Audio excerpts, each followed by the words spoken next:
Hello, I'm Arun Malhotra and I will take you through the month gone by, the key performance figures of the industry in the month of January, behind the figures, the key trends and the shape of things to come.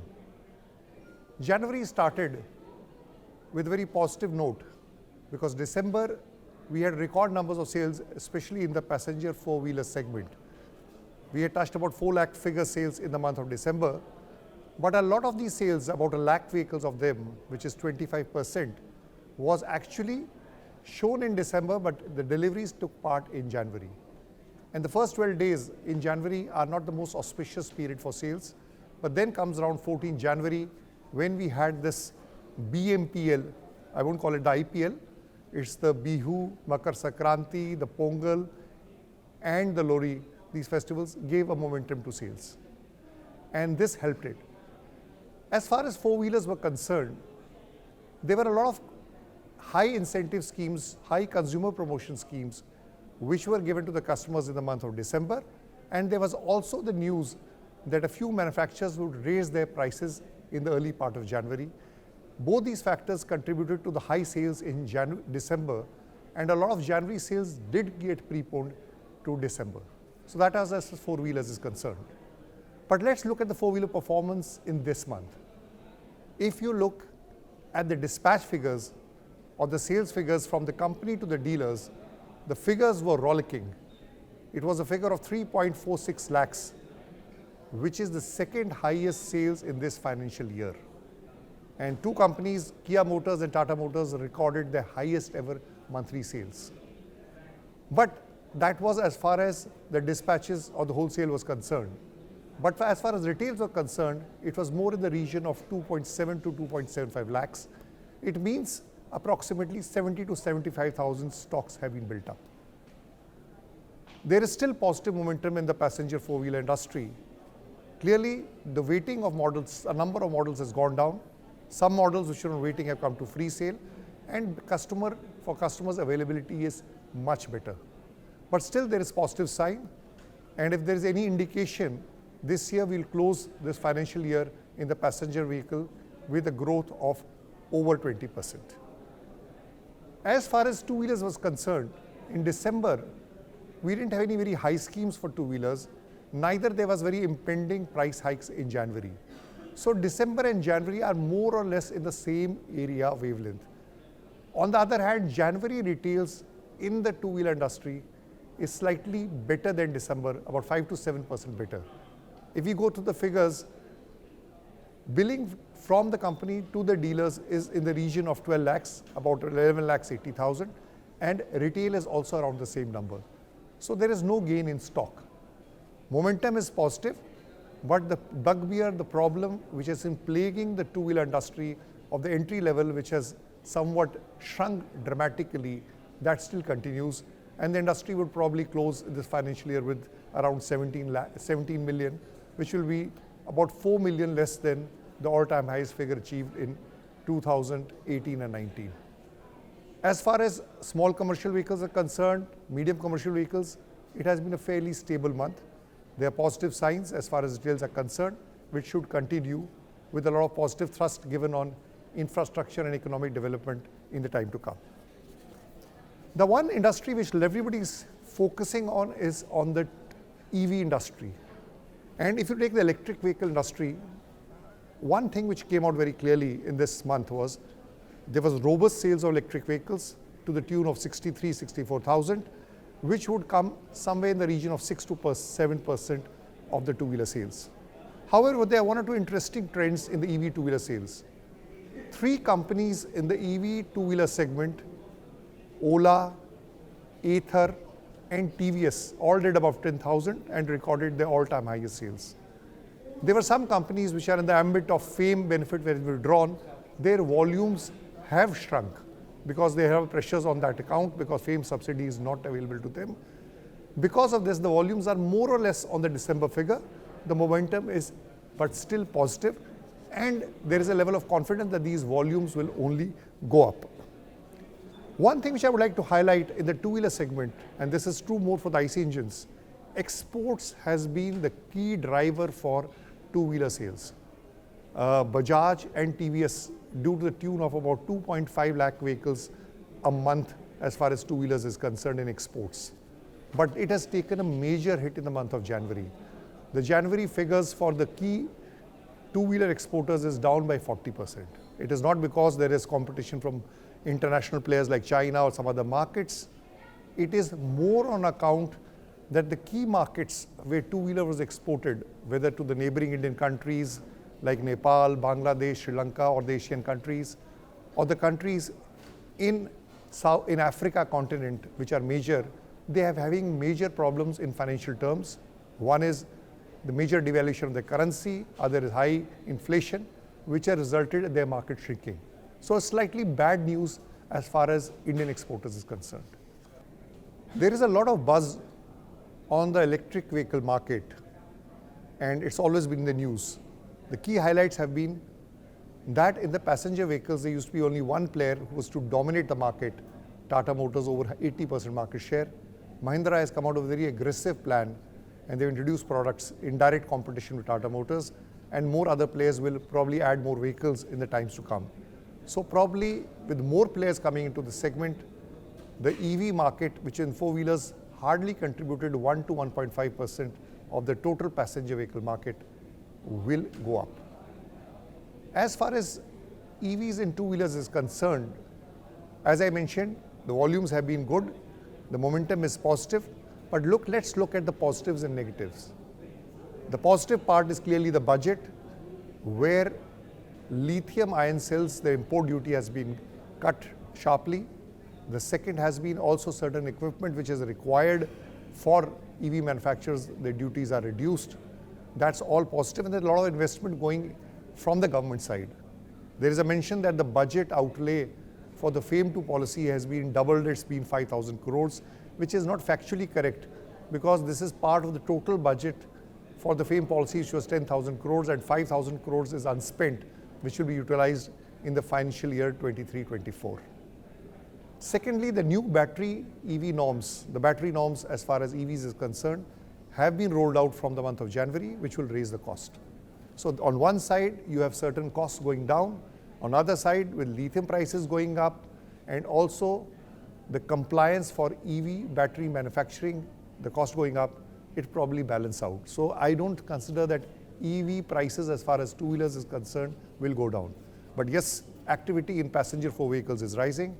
Also, government is getting very active in terms of purchase of electric vehicles, in terms of buses across various states, but that will pan out in the latter half of the year. When it happens, that will give a momentum to the industry. Now I will share with you the key insights and the key news which is made in the month of January, and the trends and the shape of things to come.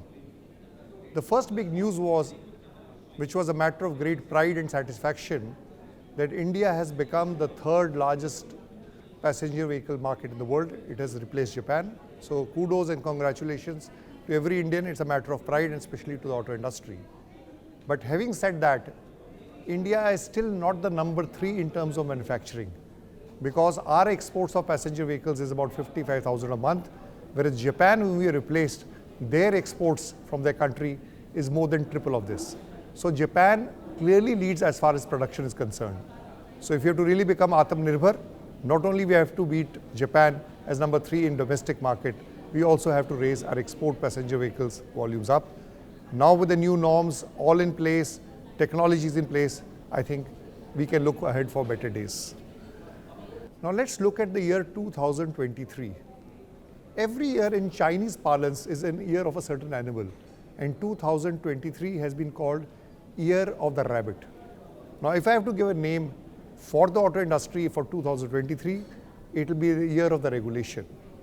The number of regulations being rolled out is phenomenal.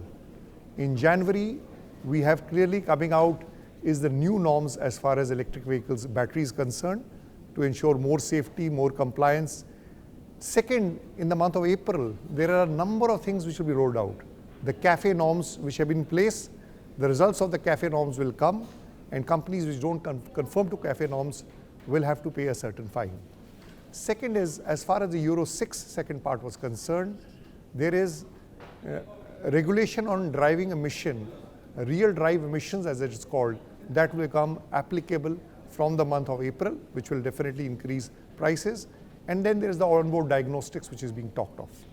Also at the same time, we are talking of flex fuels, and we are saying that vehicles, petrol vehicles from the month of April will have to become compliant so that they can have a 20% ethanol to it. So these are 4 major changes in April. And as we move ahead to the month of September, October, we'll have clearly the regulation as far as 6 airbags is concerned. Also the regulation in terms of buzzers or beeper noise if you are not wearing the seat belt on the rear. Plus might there be 1 or 2 other regulations might come in. So it's a clear year of the regulation. These regulations will improve safety more, compliance more, but would come at a certain cost, which the auto industry has to consider.